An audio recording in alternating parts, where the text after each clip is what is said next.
నమస్తే welcome to Y news నేను Pushpa Anakapalli collectorate లో కేంద్ర ప్రాయోజిత పథకాలు ప్రాజెక్టుల అమలు పురోగతి మౌలిక సదుపాయాల అంశాలపై స్పీకర్ చింతకాయల అయ్యన్న పాత్రుడు జిల్లా కలెక్టర్ విజయకృష్ణన్తో కలిసి అధికారులతో సమీక్షా సమావేశం నిర్వహించారు। ఈ సందర్భంగా స్పీకర్ అయ్యన్న పాత్రుడు మాట్లాడుతూ 20 సూత్రాల అమలు కార్యక్రమంపై ప్రజల్లో విస్తృతంగా ప్రచారం కల్పించాలని సూచించారు। 20 సూత్రాల అమలు చైర్మన్ లంకా దినకర్ మాట్లాడుతూ ప్రధానమంత్రి నరేంద్ర మోడీ సంకల్పించిన వికసిత్ భారత్ 2047 ముఖ్యమంత్రి నారా చంద్రబాబు నాయుడు లక్ష్యంగా పెట్టుకున్నట్లు స్వర్ణాంధ్ర 2047 ను సాధించేందుకు అధికారులు కృషి చేయాలన్నారు। Urban finance and infrastructure development corporation chairman Peela Govinda Satyanarayana, AP state housing corporation chairman Battula తాతయ్య బాబు, కొప్పుల వెలమ సంక్షేమ అభివృద్ధి కార్పొరేషన్ చైర్మన్ పీవీజీ కుమార్, గవర్ సంక్షేమ అభివృద్ధి కార్పొరేషన్ చైర్మన్ మల్లా సురేంద్ర, కొప్పుల వెలమ కార్పొరేషన్ డైరెక్టర్ ఈర్లె శ్రీరామూర్తి తదితరులు పాల్గొన్నారు। ఈ రోజు 25వ జిల్లాగా నా పర్యటన అనకాపల్లి జిల్లాలో జిల్లా కలెక్టరేట్ లో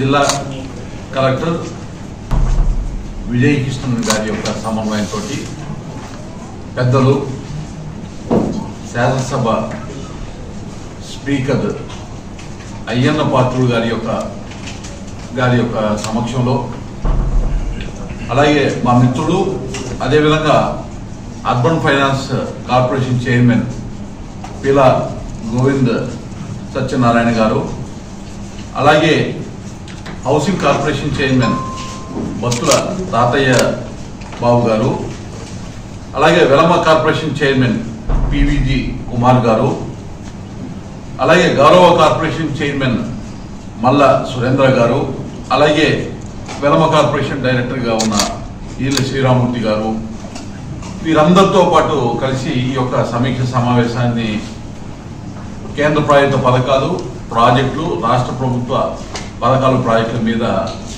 ఇక్కడ నిర్వహించడం జరిగింది। అధికారులు చాలా స్పష్టంగా మేము అడిగినటువంటి సమాచారాన్ని వారు ఇవ్వటము, వారికి కూడా దిశ నిర్దేశించడం జరిగింది।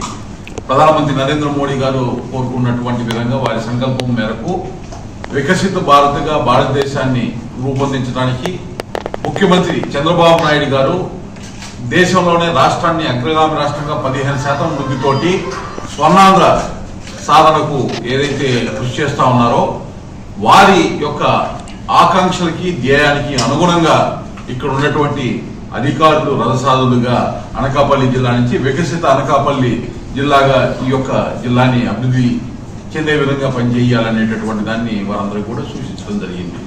ముఖ్యంగా ఈరోజు సమీక్షలో ఉపాధి హామీ పథకానికి సంబంధించినటువంటి అంశం మీద, అలాగే జల్ జీవన్ మిషన్ కి సంబంధించినటువంటి అంశాల మీద, అమృత్ స్కీమ్ కింద పట్టణాల్లో నీటి వనరులకు సంబంధించినటువంటి అంశాల మీద, అదేవిధంగా గ్రామీణ సడక్ యోజన మీద, పిఎం ఆవాస్ యోజన మీద, కిట్కో గృహాల మీద, లక్పతి దీదీలకి డ్రోన్ దీదీలకి సంబంధించినటువంటి అంశాల మీద, గరీబ్ కళ్యాణ అన్న యోజన, అలాగే ఫసల్ బీమా యోజన, ఫెర్టిలైజర్ సబ్సిడీకి సంబంధించినటువంటి అంశాల్లో సబ్సిడీలు ఏ విధంగా కేంద్ర ప్రభుత్వం నుంచి వస్తున్నాయి అనే అంశాలతో పాటు పిఎం సూర్యగర్, పిఎం కుసుమ్ సంబంధించినటువంటి అంశాల మీద సమీక్ష జరిగింది। వీటితో పాటు ఏదైతే విశ్వకర్మ, పిఎం విశ్వకర్మ, అలాగే పిఎం స్వానిధి కార్యక్రమాల మీద కూడా చాలా లోతుగా సమీక్ష జరిగింది। అలాగే పర్యాటక రంగంలో ఉన్నటువంటి అవకాశాలు, పారిశ్రామిక రంగ ప్రగతి ఏ విధంగా ఉంది ఈ జిల్లాలో అనే అంశం మీద కూడా చాలా లోతుగా ఈ యొక్క సమీక్షా కార్యక్రమం జరిగింది। ఈ జిల్లాలో ముఖ్యంగా ఉపాధి హామీకి సంబంధించి మెటీరియల్ కంపోనెంట్ 124.47 కోట్ల రూపాయలు ఏదైతే ఉందో దానికి సంబంధించినటువంటి దాన్ని మొత్తం కూడా చూసినట్లయితే ఆ యొక్క 10 దినాలు 120 లక్షల 10 దినాలు బడ్జెట్ అయితే ఉపాధి హామీకి సంబంధించి 124 లక్షల 10 దినాలను పూర్తి చేసుకోవటం, 250 కోట్ల రూపాయల వరకు మెటీరియల్ కంపోనెంట్ ని వినియోగించుకున్నారు। 230 కోట్ల ఎంటైటిల్మెంట్, అంటే ఎంటైటిల్మెంట్ కన్నా కూడా చాలా చక్కగా అసెట్ క్రియేషన్ జరిగేటటువంటి విధంగా ఈ జిల్లాలో మెటీరియల్ కంపోనెంట్ ని ఉపాధి హామీ పథకం కింద వినియోగించుకోవటానికి వల్ల కలెక్టర్ గారిని అధికారులని వారందరినీ కూడా అభినందించడం జరిగింది।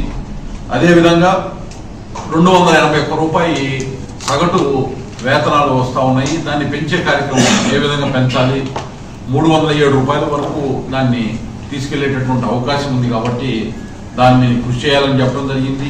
అలాగే ఏ అయితే వివిధ రకాల ఫామ్ పాండ్స్కి కానీ, అమృత్ సరోవర్కి సంబంధించిన క్యాటరీ షెడ్స్కి సంబంధించి కానీ, అదేవిధంగా గృహ నిర్మాణానికి 10 దినాలకి సంబంధించి కూడా మన్రేగా నుంచి, ఉపాధి హామీ నుంచి వినియోగించుకునేటటువంటి ఏదైతే అవకాశం ఉందో ఈ యొక్క పథకాన్ని సక్రమంగా వినియోగించుకోవాలని తెలియజేయడం జరిగింది.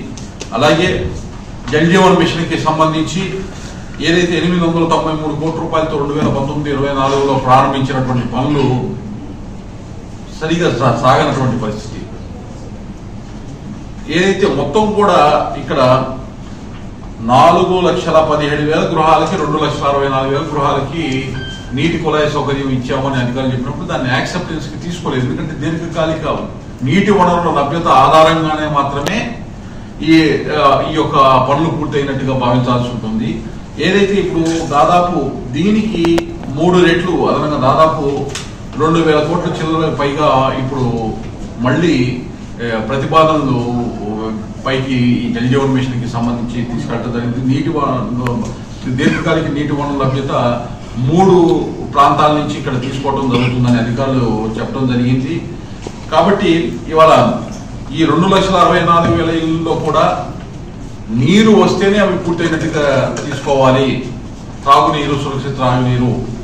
ఇవాళ మనం గమనించినట్లయితే ఏదైతే డాష్ బోర్డ్ లో ఉండేటటువంటి ఇన్ఫర్మేషన్ కి వాస్తవానికి రియాలిటీ, గ్రౌండ్ రియాలిటీ చాలా అంతరం ఎక్కువగా ఉంది. కాబట్టి దానికి సంబంధించిన అంశాల్లో కూడా సవరించినటువంటి అంచనాన్ని తయారు చేసి సత్వరం పనులు పూర్తి చేయాలని, అలాగే అమృత్కి సంబంధించి కూడా పట్టణాల్లో ముఖ్యంగా గ్రేటర్ విశాఖపట్నం కావచ్చు, నర్సీపట్నం కావచ్చు, యలమంచిలి కావచ్చు, అమృత్ 1, అమృత్ 2కి సంబంధించినటువంటి వనరులను సక్రమంగా వినియోగించుకొని పట్టణాల్లో కూడా తాగునీరుకి సంబంధించి ఇబ్బంది లేకుండా కార్యాచరణ తీసుకోవాలని చెప్పడం జరిగింది. 2047 వికసిత భారత్ సమయానికి ఏ విధంగా ప్రణాళికలు ఉండాలి, ఈ నీటి వనరుల్లో కూడా అప్పటి వరకు కావాల్సిన విధంగా కెపాసిటీ బిల్డింగ్ చేయమని అధికారులకు సూచించడం జరిగింది. గ్రామీణ సడక్ యోజనకి సంబంధించి అన్కనెక్టెడ్ హ్యాబిటేషన్స్ ఏమున్నాయో వాటిని ఐడెంటిఫై చేసి వేగంగా వాటిని పూర్తి చేయమని చెప్పడం జరిగింది. లక్పతి దీదీలు లక్ష్యంగా 66,265 మందిని పెట్టుకుంటే 28,791 మంది మాత్రం, అంటే 50% కన్నా తక్కువగా 2024-25 సంవత్సరంలో సాధించారు. దాన్ని పెంచాల్సినటువంటి అవసరం ఉంది అని చెప్పడం జరిగింది.